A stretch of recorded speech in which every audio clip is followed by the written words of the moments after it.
2 años de guerra y de fracasos han provocado cansancio y erosionado la moral de buena parte de la población que sostiene la causa republicana. En el horizonte no se atisba ni la victoria ni la paz. El anhelo de esta última ha ido prendiendo, sin embargo, en el ánimo de las gentes, mientras que Negrín no ve otra posibilidad, dado el contexto internacional, que continuar aguantando. Su consigna es simple: resistir, resistir, resistir.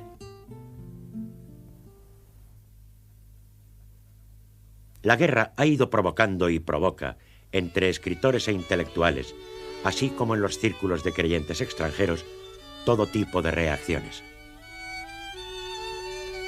En los círculos católicos de Francia es muy viva la polémica entre los partidarios de la República y los del gobierno de Burgos. Destacan entre los primeros el escritor Jacques Maritain, el novelista François Mauriac y el director de la revista Esprit, Emmanuel Mounier. Del lado franquista se inclina, entre otros, el poeta y dramaturgo Paul Claudel. En este contexto empieza a publicarse en París, en septiembre de 1937, la revista Occident, dirigida por el mallorquín Joan Estelrich y financiada por el antiguo dirigente de la Lliga Catalana, Francesc Cambó, el cual, alarmado ante un posible triunfo de las fuerzas revolucionarias, se decanta hacia Franco. Occident es un importante instrumento de propaganda en un país en el que se vive con pasión la guerra española. Joan Estelrich, uno de los políticos e intelectuales más notables de la Lliga Catalana, escribe un libro titulado La persecución religiosa en España, que tiene numerosas ediciones y se traduce a varios idiomas. Es, sin duda, una obra de propaganda que introduce en la conciencia de muchos católicos extranjeros dudas acerca de la actuación de la República. Sin embargo, en los primeros meses de 1938, se publica otro libro que causa verdadero impacto en la opinión pública francesa e internacional, especialmente entre los católicos. Se trata de Los grandes cementerios bajo la luna, del escritor católico Georges Bernanos, que había residido en Mallorca de 1934 a 1937 y en principio simpatizaba con los sublevados. Bernanos había sido miembro del partido ultraderechista Acción Francesa, pero su experiencia de lo vivido en la isla le hace ser tremendamente crítico con los franquistas y con los grupos sociales que apoyan el alzamiento. Alude con gran dureza a la jerarquía católica española por su adhesión a la rebelión y censura especialmente a los católicos mallorquines y a su obispo, Josep Miralles, por no haber hecho nada para impedir la fuerte represión en la isla. Bernanos fustiga también a los militares sublevados que, según él, hacen vivir a los españoles bajo el reino de la muerte. Pero si el libro de Bernanos, a casi 2 años del inicio de la guerra, traduce la honda división que la contienda produce entre los católicos franceses, para importantes intelectuales de todo el mundo, el conflicto español se ha convertido en símbolo de la esperanza de todos los antifascistas.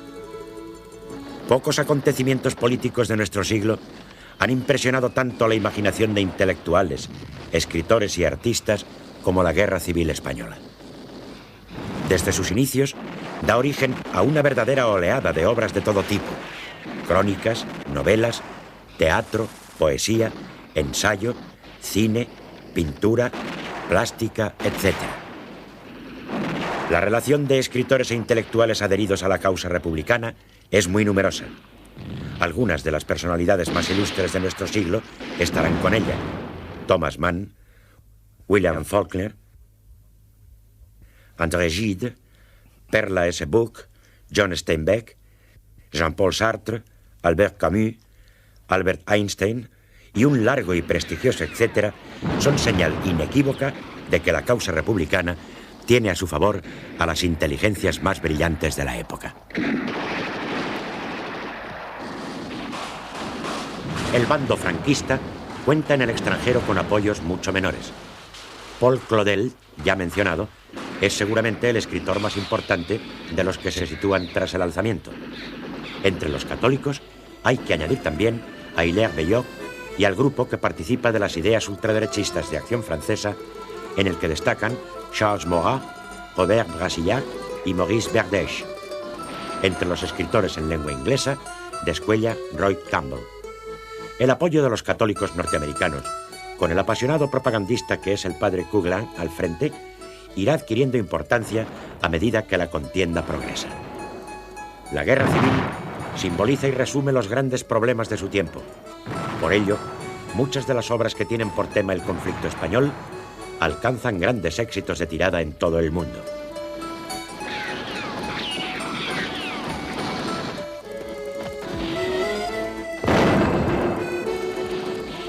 Las que más impacto causan son la novela de André Malraux, La Esperanza, conocida universalmente por su título francés L'Espoir, llevada luego al cine por él mismo bajo el título de Sierra de Teruel, con la colaboración del novelista español Max Aub.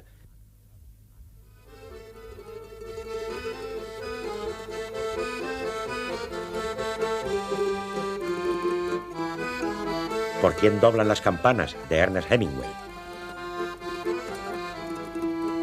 Testamento español, de Arthur Koestler, y Homenaje a Cataluña, de George Orwell. También grandes poetas como Pablo Neruda, César Vallejo o Nicolás Guillén, entre los hispanoamericanos, dedican sus versos a la tragedia española y en favor de la República. La misma complejidad del conflicto determina notables fracturas entre los intelectuales españoles. Frente a quienes hacen causa con uno u otro de los bandos en lucha, hay quienes no se pronuncian a favor de ninguno de ellos o quienes adoptan una actitud crítica hacia ambos. José Ortega y Gasset, por ejemplo, expresa en los primeros momentos su adhesión a la República, pero más tarde, al salir al extranjero, se distanciará de los bandos beligerantes y hará una severa crítica del gobierno de Madrid. Gregorio Marañón llega a darse de alta en la CNT, pero enviado a un viaje oficial a Francia, ya no regresaría y toma una postura abiertamente contraria a la política del gobierno republicano. Otro intelectual de prestigio como Salvador de Madariaga, a quien la guerra sorprende en Toledo, realiza sugerencias de mediación poco realistas y se expresa críticamente contra los beligerantes. Se traslada al extranjero. Pío Baroja y Azorín, residentes en Francia durante la mayor parte de la contienda, manifestaron también sus críticas al gobierno de la República.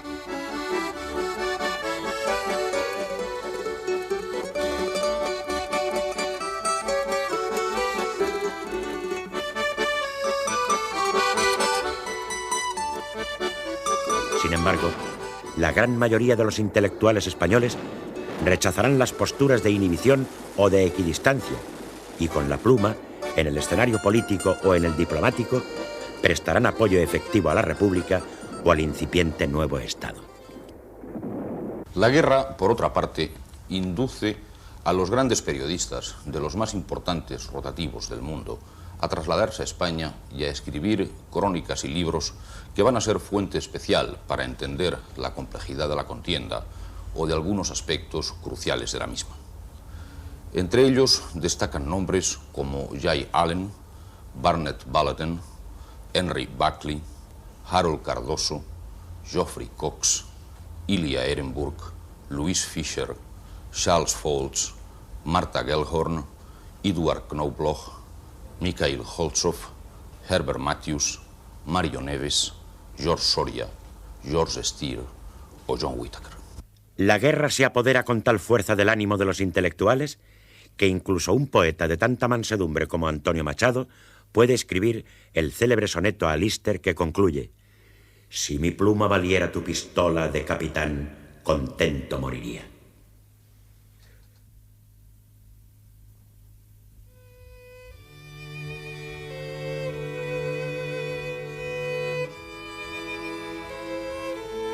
Muchas de estas obras y crónicas periodísticas sitúan su narración en la retaguardia republicana, en la que a lo largo de 2 años de guerra han ido acumulándose graves problemas de todo orden, pero de una manera especial los de abastecimiento, sanitarios y todos los que se derivan de la existencia de un creciente número de prisioneros.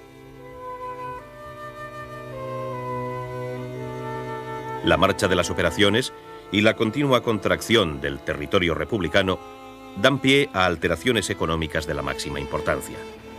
La República ha ido perdiendo progresivamente recursos materiales de todo tipo. En consecuencia, será preciso forzar las adquisiciones en el exterior, en lo cual la ayuda soviética desempeña un papel muy relevante. Con todo, ya en 1937, en la zona republicana ha aparecido un nuevo fenómeno: el hambre.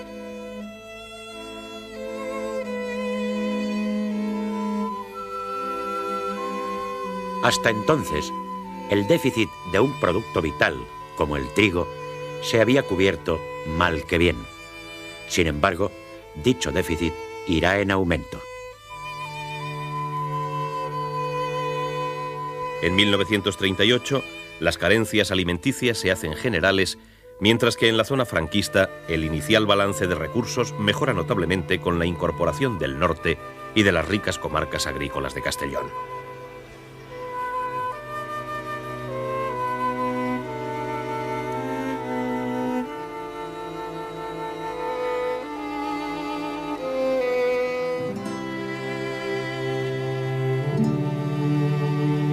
En la zona republicana, con la moral erosionada, el pan blanco pasa a ser un recuerdo. El consumo de sucedáneos se intensifica notablemente. Los adictos al café tienen que sustituirlo por achicoria e incluso cebada tostada. Las lentejas, las famosas píldoras del doctor Negrín, se convierten en una de las bases de la alimentación. La carne casi desaparece de los canales de distribución legales y no tarda en desarrollarse un lucrativo mercado negro.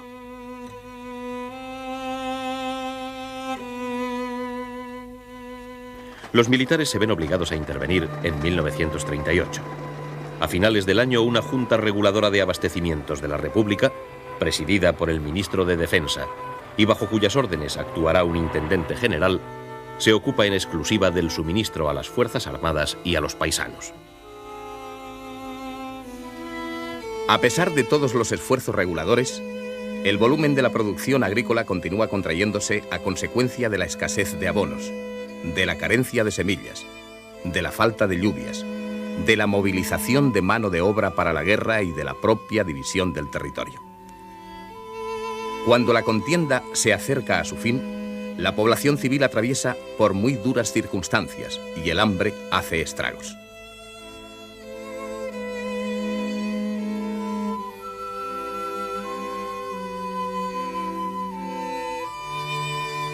En el último invierno del conflicto, se intensifican en Cataluña las enfermedades derivadas de la escasez e incluso desciende el peso de los niños al nacer.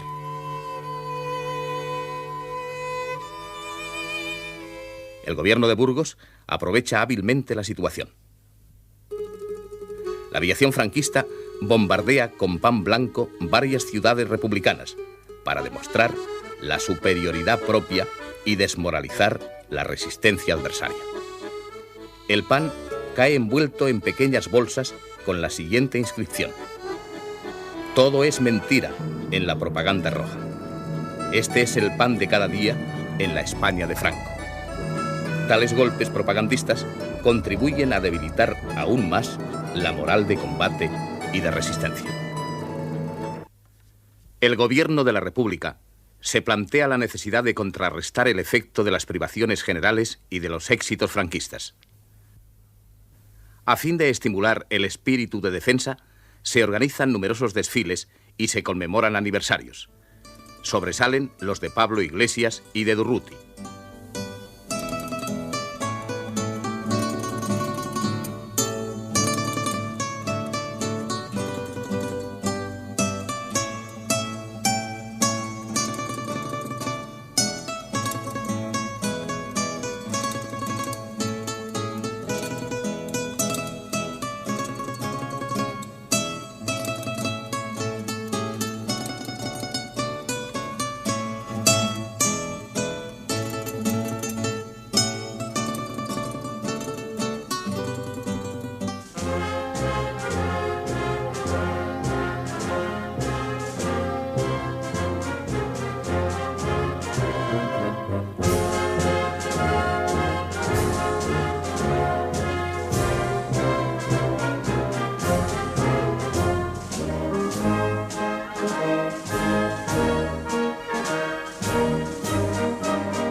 Compañeros, nosotros, los de la columna de Urruti, hoy 26 División, ante su tumba, prometemos ser dignos de sus ideas y dignos de su ejemplo.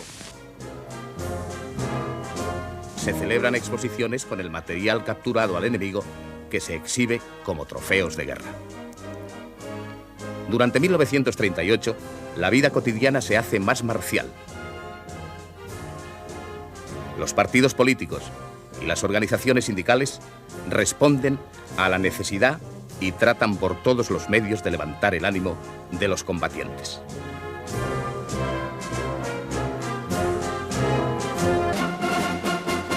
También en la zona franquista se enardece a la población.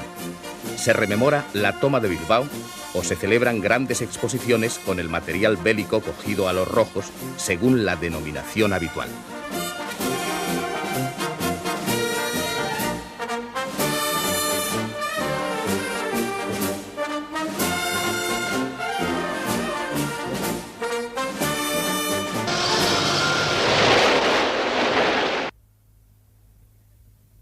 En la exaltación del espíritu combativo, la mujer tiene un papel fundamental.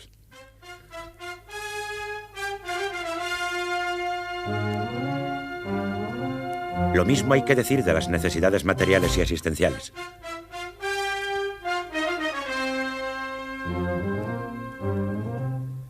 Se ha afirmado con toda justicia que la mujer en la retaguardia contribuye notablemente a mantener vivo el espíritu de resistencia de la población.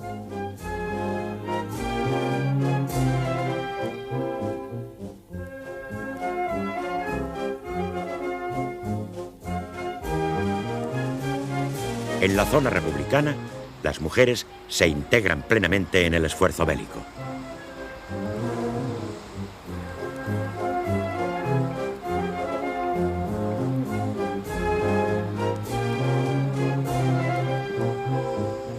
Superada la fase de movilización espontánea en los primeros meses, se convertirán en piezas claves.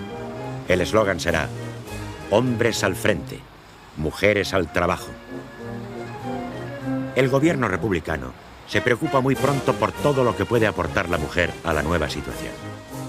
Ya en agosto de 1936, un decreto de la presidencia del Consejo de Ministros crea en Madrid una comisión de auxilio femenino delegada del Comité Nacional de las Mujeres contra la Guerra y el Fascismo, dando así un reconocimiento legal a la Alianza de las Mujeres Antifascistas.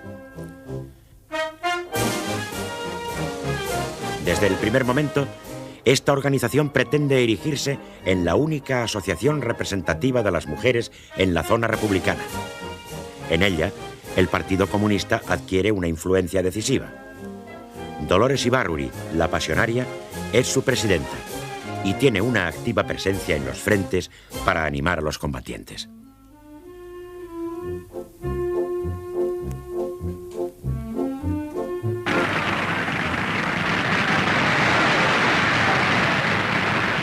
Cuando el compañero anterior decía que Pasionaria presentaba a las madres españolas, venía a mi pensamiento el recuerdo de otra adjudicación que se me hizo, no en el sentido fraternal y cariñoso con que lo ha hecho el compañero anterior, sino en sentido despectivo, en sentido de menosprecio, no a mí, sino a todas las madres, a las madres de todos los trabajadores. Hombres que seguramente no nacieron de mujer, hombres que posiblemente no tuvieron madre, decían, queriéndose insultar a vosotros y queriéndome insultar a mí, que los trabajadores que en todos los frentes dan la vida y la sangre por la causa de la libertad eran hijos de Pasionaria. Pensaban hacerme una ofensa y no pudieron hacerme mayor honor que considerarme vuestra madre, que considerarme la madre de todos los heroicos combatientes que en nuestros frentes de lucha no vacilan en sacrificar su vida por la causa de la libertad, por la paz, por la justicia, por la cultura, por el progreso y por la república.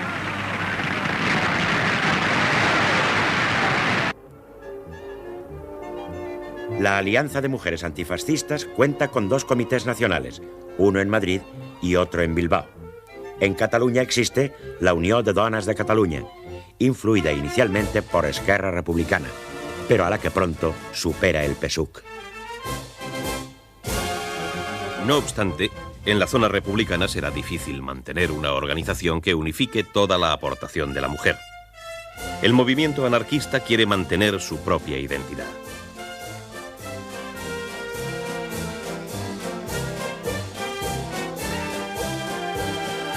Tiene en él gran importancia el colectivo Mujeres Libres, que en todo momento insistirá en la estrecha relación entre la lucha por la emancipación de la mujer y las reivindicaciones de la clase obrera.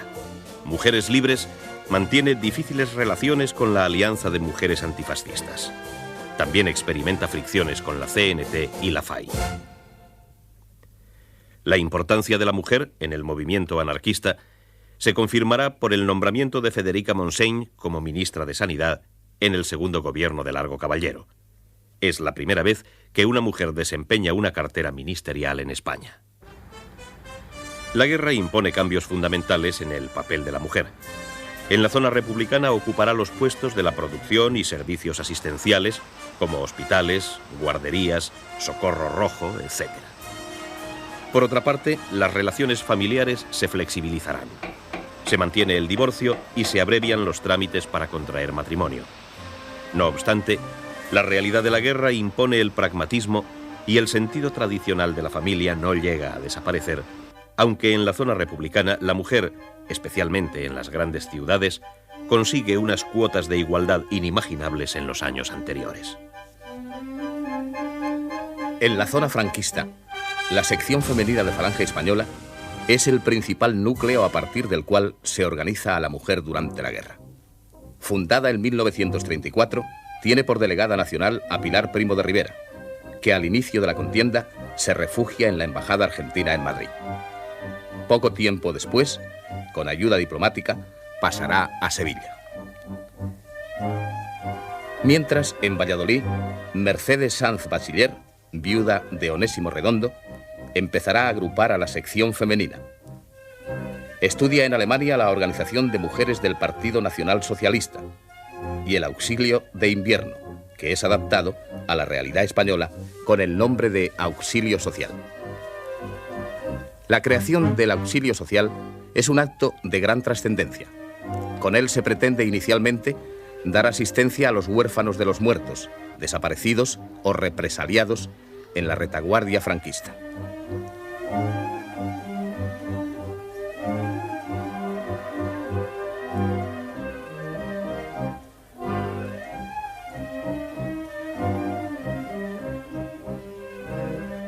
Desde Sevilla, Pilar Primo de Rivera se traslada a Salamanca, donde actúa como delegada nacional de la sección femenina.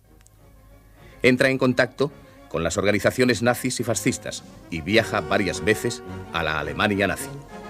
En 1938 es recibida por Hitler. Sin embargo, sus afinidades coinciden más con el fascismo italiano que con la ideología nazi. La sección femenina llega a tener una organización compleja y trabaja con gran dinamismo.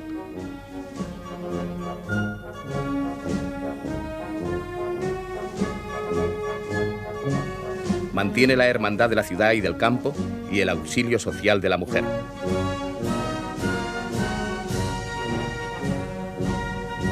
Sus afiliadas, que aumentan extraordinariamente en el transcurso de la guerra, prestarán todo tipo de servicios sociales. Por su parte, la Comunión Tradicionalista organiza a sus militantes femeninas a través de las denominadas Margaritas, que dirigidas por María Urraca Pastor, crean la organización Frentes y Hospitales. No siempre las relaciones entre falangistas y margaritas son cordiales, ya que éstas quieren actuar con autonomía.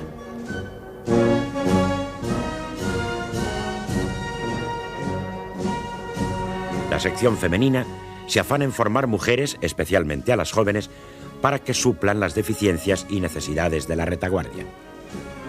Tiene una notoria influencia en el cambio de algunas costumbres que se produce en la zona franquista. Esta transformación no siempre será bien vista por la jerarquía eclesiástica, que en varias ocasiones advierte sobre la necesidad de que la mujer cumpla un papel más subordinado y respetuoso con las costumbres tradicionales.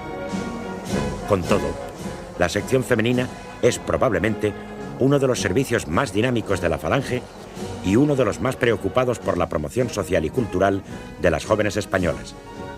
Sin embargo, la sección femenina dirige la formación de la mujer hacia el matrimonio a partir de los valores del catolicismo más acendrado, como lo explican las siguientes palabras de Pilar Primo de Rivera. Sobre todo tenéis que encauzar la voluntad de las afiliadas hacia la familia, que es el único puesto que las mujeres tienen asignado en las tareas de casa hacia la patria. Sobre todo, queremos que las mujeres sean absolutamente morales y cristianas, que solo con esta base pueden hacerse grandes cosas en las naciones. En este contexto de recuperación de valores tradicionales a través de la mujer, el 2 de marzo de 1938, Franco firma un decreto por el que se deroga la legislación sobre matrimonio aprobada por la República.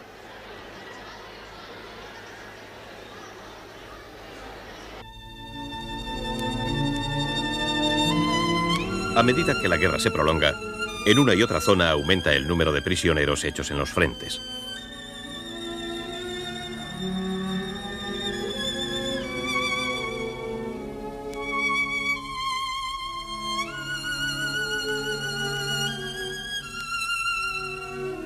El espectáculo de las largas caravanas de soldados prisioneros, conducidos hacia el lugar de reclusión, se hace cada día más habitual en los caminos de España.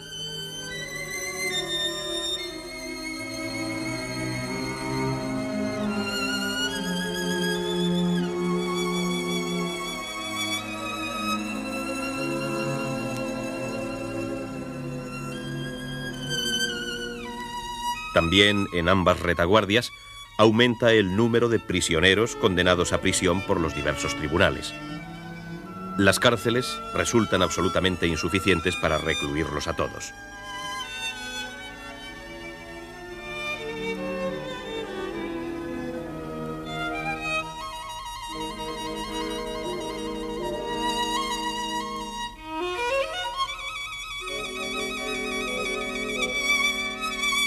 Se habilitan, por ello, en las dos zonas nuevos establecimientos y se crean campos de prisioneros y de trabajo, así como batallones de trabajadores.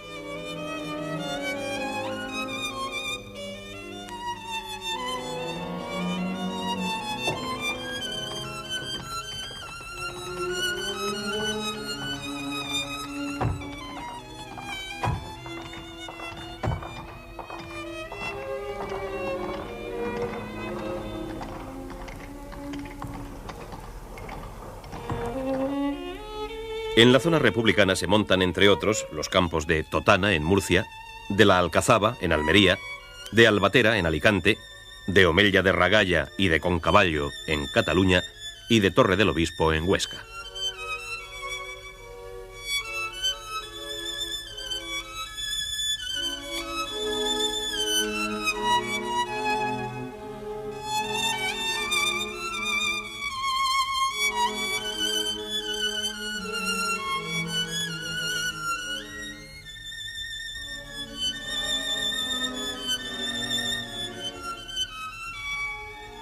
En la zona dominada por el gobierno de Burgos, a medida que avanza la guerra, el número de prisioneros es muy superior a los hechos por las tropas republicanas.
Son distribuidos también en numerosos campos de concentración y de trabajo y en otros lugares de reclusión. Están situados en San Pedro de Cardeña, Lerma, Aranda de Duero, Miranda de Ebro, Santoña, Murguía, Orduña, Medina de Rioseco, Deusto, San Marcos de León, Avilés, Zaragoza, Valladolid, Estella, Cedeira, Rianxo, Trujillo, Cáceres, Plasencia, Badajoz, Soria, Calatayud, Jaca y Córdoba.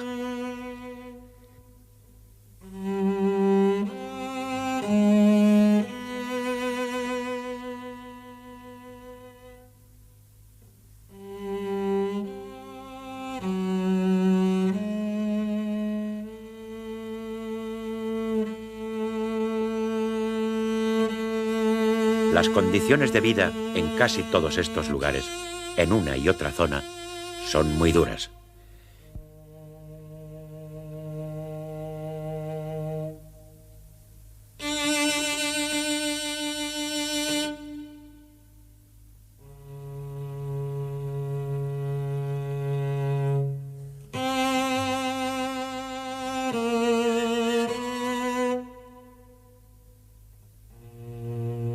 En algunos casos, incluso inhumanas.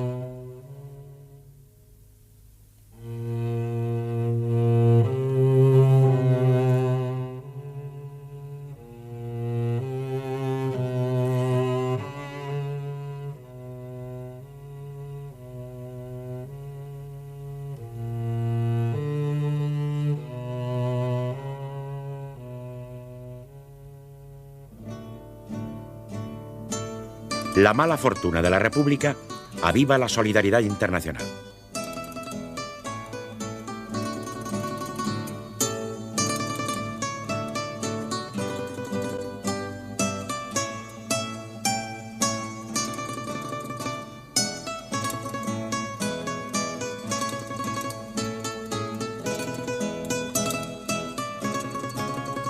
Se multiplican los envíos de productos alimenticios.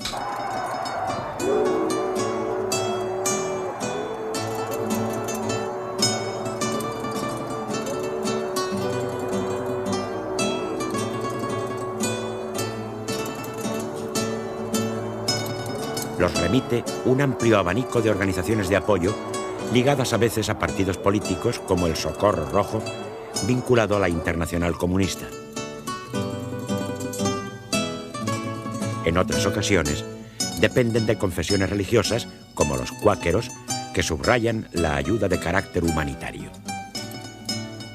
La pantalla muestra un documental de la época en el que se describe la visita de unos holandeses, delegados de organizaciones que han enviado grandes cantidades de alimentos.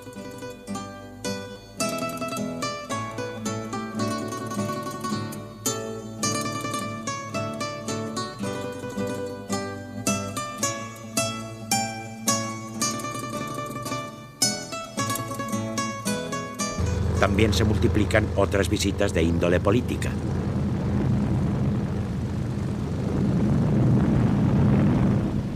Pilar Primo de Rivera, que ha estado en Alemania y ha sido recibida por el Führer, ha invitado a una de las jefes de las organizaciones juveniles del Partido Nacional Socialista, la doctora Jutta Rüdiger, a visitar las organizaciones femeninas de Ángel. En el aeródromo de Salamanca, la doctora Jutta Rüdiger fue recibida por la jefe nacional de Falange Femenina y otras camaradas jefes de la organización.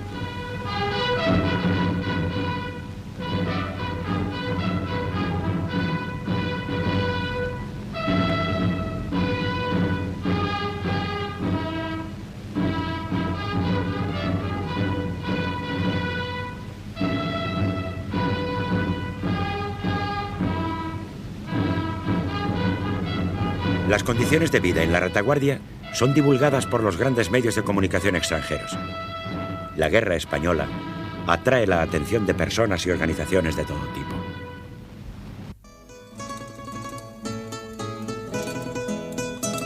En 1938, los diputados norteamericanos O'Connor y Barnard se desplazan a la zona republicana. Toman contacto con los voluntarios de su país que combaten en las brigadas internacionales y demuestran que la política oficial de Washington no encuentra respaldo unánime en la opinión pública de los Estados Unidos.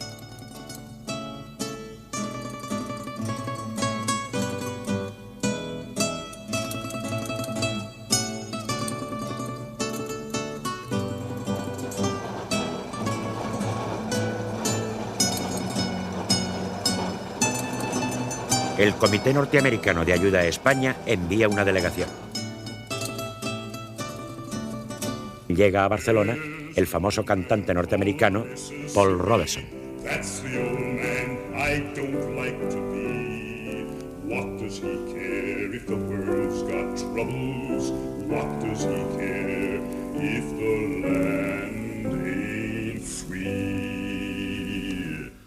Una visita muy significativa es la que hace Nehru, posteriormente primer ministro de la India independiente. Aquí aparece cuando va a ver al presidente Companys. Sin embargo, a los 2 años de guerra, esta solidaridad internacional no es suficiente para que la República encuentre solución a los problemas que se le han ido acumulando.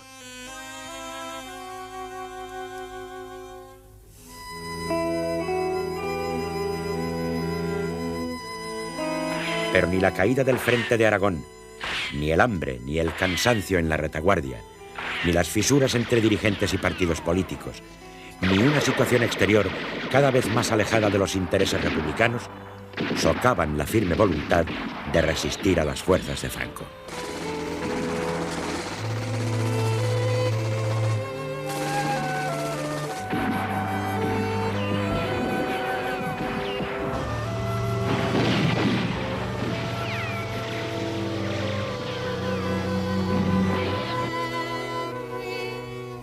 Estas, una vez alcanzado el Mediterráneo y cortado el país valenciano, concentran sus esfuerzos en controlar y aislar a Cataluña, tanto por tierra como por mar y aire, a través del bloqueo que desde Mallorca se hace a las rutas marítimas y el bombardeo de puertos y comunicaciones terrestres.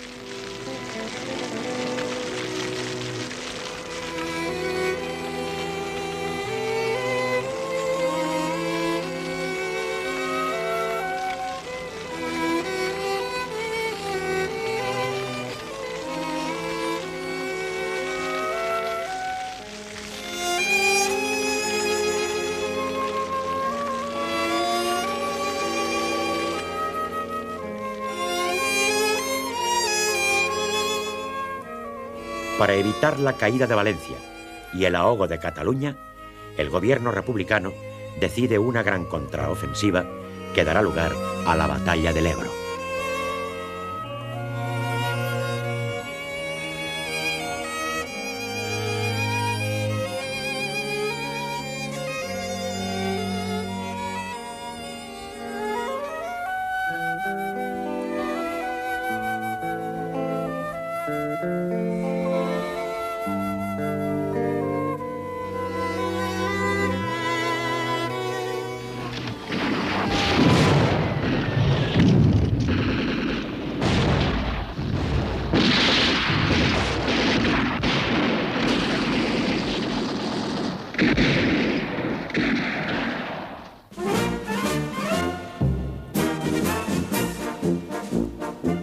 Por su parte, en Burgos, una orden ministerial del 15 de julio firmada por Ramón Serrano Súñer declara fiesta nacional el 18, Día del Alzamiento, extendiendo la conmemoración al 17, Día de África, y al 19, Día de la Revolución Nacional. Quiere así solemnizarse, como declara el preámbulo, grave y militarmente, entre la confianza y la disciplina entusiasta de los españoles, la llegada de la fecha que queda ya señalada para siglos. El 18 de julio se concede por decreto el título de Gran Caballero y el collar de la Gran Orden Imperial de las Flechas Rojas a Hermann Göring, sobresaliente personalidad del Tercer Reich alemán. Franco, que ya ostenta la jefatura del Estado, del Gobierno y del Partido Único, y que es simultáneamente generalísimo de los ejércitos de tierra, mar y aire, restablece para su persona la dignidad de capitán general.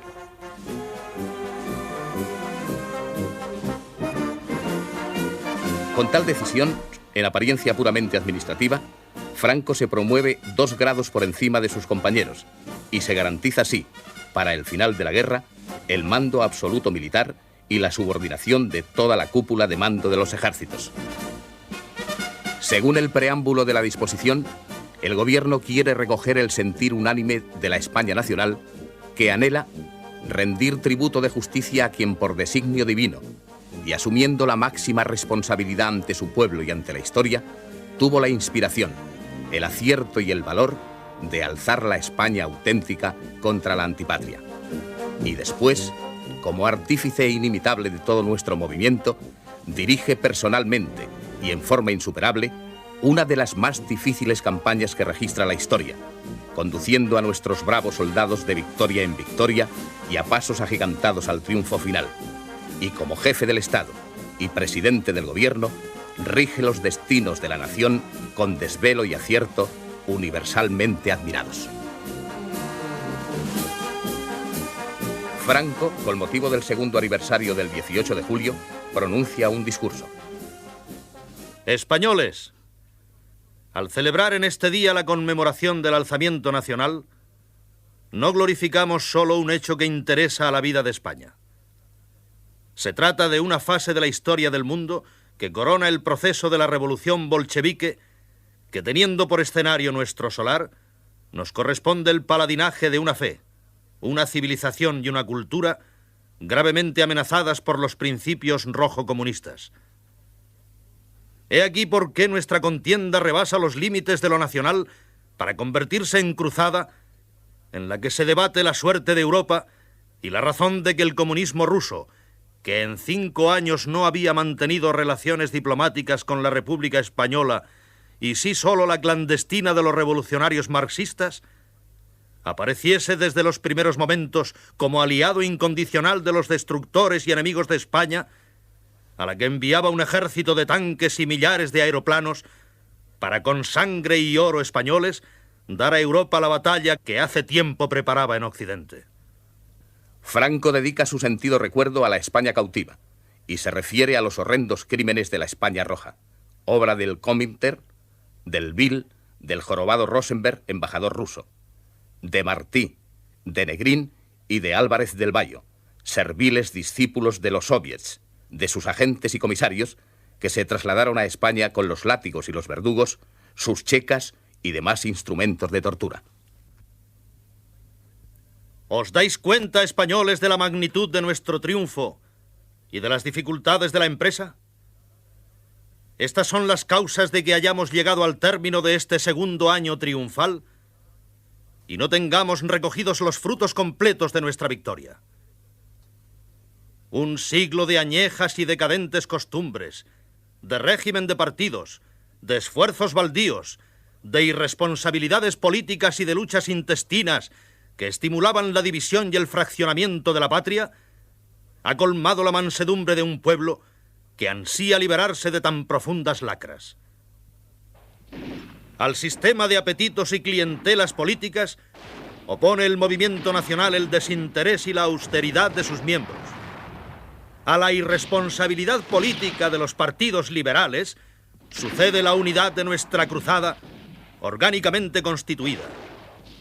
A un Estado neutro y sin ideales le sustituye el misional y totalitario que orienta al pueblo señalándole el camino por el que le conduce sin vacilaciones ni retrocesos. Y no como la masa informe de que son representantes las manifestaciones liberales, que tienen mucho de zoco de embarullada romería, en las que multiplicándose las direcciones se para y se tropieza. La nuestra es marcha organizada, ligera y con orden, en formación disciplinada, con un ritmo y con un compás. Que si en los primeros tiempos fue torrente impetuoso que se abrió camino, hoy tiene ya su cauce y por él discurre caudalosa, fecundando a España. Y en esta marcha jerárquica, pero a la vez irresistible en su poder, no cabe alto en el camino, ni el tropiezo, ni el desvío. Y si algunos, al servicio encubierto de los enemigos de la unidad y grandeza de España, o infiltrados de virus liberal, murmuran que esto no es nacional, o que es pagano, les ofrecemos la ejecutoria del Estado español, de nuestros siglos de oro, con su carácter misional y su cadena de ideales, que fueron la base de su imperio, el cual cae y se derrumba cuando se pierden aquellas sublimes aspiraciones, cuando el Estado se vuelve indiferente y cuando a la cabeza pensante del caudillo suceden las asambleas deliberantes de hombres sin responsabilidad, en que el extranjerismo se adueña de España y es causa de nuestra decadencia. Por ello, a los que perseveren en los vicios del viejo sistema, les apartaremos. Que la España unida y en orden, la que tuvo el yugo y las flechas por emblema, la de un caudillo responsable y carácter misional, es la España grande de nuestras tradiciones, de características netamente españolas, que hoy adoptan los pueblos que cuidan de su futuro imperial.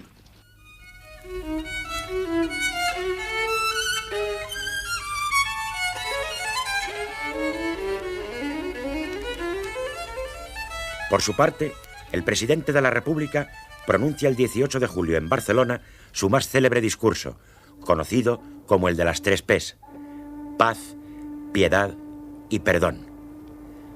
Azaña afirma: a pesar de cuanto se hace para destruirla, España subsiste. España no está dividida en 2 zonas delimitadas por la línea de fuego. Donde haya un pensamiento español que se angustia pensando en el país, allí hay una voluntad que entra en cuenta. Hablo para todos, incluso para los que no quieren oír lo que se les dice. Es mi deber estricto hacerlo así. Para dominar su impaciencia, soportan esa invasión, que es la piedra angular en que se va a fundar un fantástico imperio español.